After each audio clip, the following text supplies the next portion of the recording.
Yeah, we have Congressman Scott Rigell on the phone with us right now, and we want to thank you so much for taking a few moments of your time to join us. And why don't you start by just saying what you'd like to your constituents here that are going through so much this morning?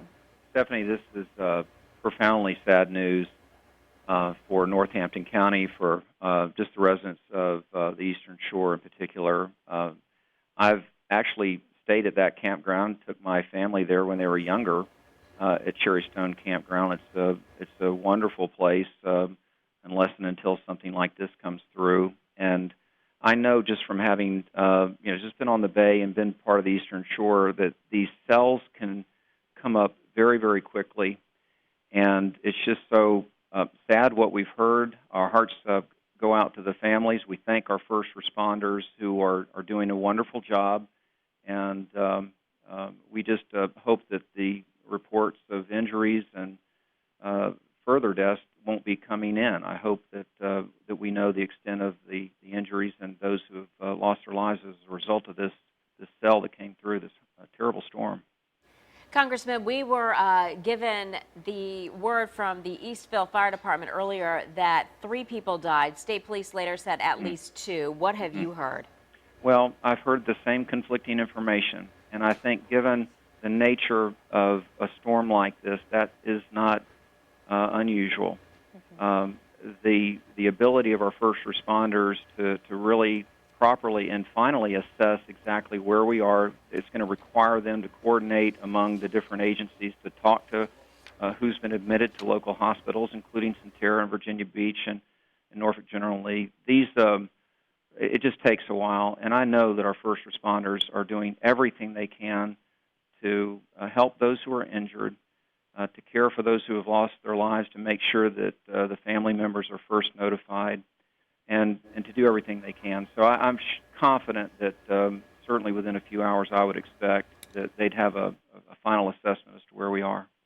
Yeah, Congressman Rigell, what else have you heard about what's taking place right now? And is there anything being done to go ahead and get ready for what's to come? Well, the initial response is going really just as it should. The first responders who are equipped and prepared for this, both in Northampton County. I don't know if any assets have come down from Accomack County to the north, or even indeed from Virginia Beach or Norfolk, if they've actually gone on the Chesapeake Bay Tunnel and gone over to assist. I'm confident that those offers have been extended because the epicenter of this, as we know, is Northampton County, just over past Fisherman's Island as you go up our beautiful Eastern Shore. And so that's what's got to happen first. There's been no request for any federal assistance at this time. It would go first local and then state. I'm sure the governor by now has been made aware of this, and I don't speak for the governor, of course, but I'm sure that he is going to make sure that all assets are available as needed. And then, to the extent there is a federal request, we'll deal with that if and when it comes in. But the fact that this is unfolded, it's this tragedy,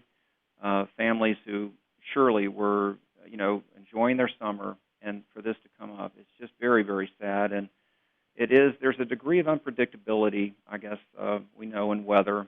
And I've seen these cells come across the Chesapeake Bay. They're ominous, and you just think this is very different. But if you're tucked away in that campground, certainly in the early morning hours or something like that, you wouldn't be expecting it. You just think that it was a typical storm, and this thing was anything but typical. Congressman, if you could hold on just for one moment while I update our viewers. From Northampton County, we just have learned they have a count of the visitors at Cherrystone Campground. Last night was listed at 1,328 people, and 150 to 175 have lost their shelter. Those folks are being taken to a local emergency shelter. Congressman, we don't know how bad it could be. With 1,300 people, that's a lot of folks. That's true. The potential is there. Now, we hope that, again, the reports there's closure to this, but at this hour, we don't know. There's a high concentration of people in the campground. As I mentioned, I actually camped there with my children, and so it's there's a canopy of trees around the campers. That's part of the beauty of this, and also, you've got the entire western part of the eastern shore, that shoreline. You're then open to the Chesapeake Bay, the lower Chesapeake Bay. So as these storms come across, typically from the south-southwest, they can build in intensity. As they come across the bay, they can pick up some water there, and that's this that's the epicenter of all of this is that campground, and the circumstances that is where individuals and families are in tents. Well, by its very nature, it's not a stable shelter, but this is just very sad, and our thoughts again are with the first responders, the families who have lost a loved one, and those who are injured. Congressman, will you be going there personally to tour the damage? I am, and we're just looking. I mean, this is all unfolding in the last few hours, and I absolutely will be there. And it is, it's just a special part of our district, and I need to ensure, to the extent that I can, with the resources that we have, that that is the first responders and the families, have all the assistance that we can possibly provide at this time. And we're just making the arrangements and trying to figure out exactly when I can get there. But this is a top priority for me for reasons that I think you understand. Absolutely. Obviously. Thank you so much.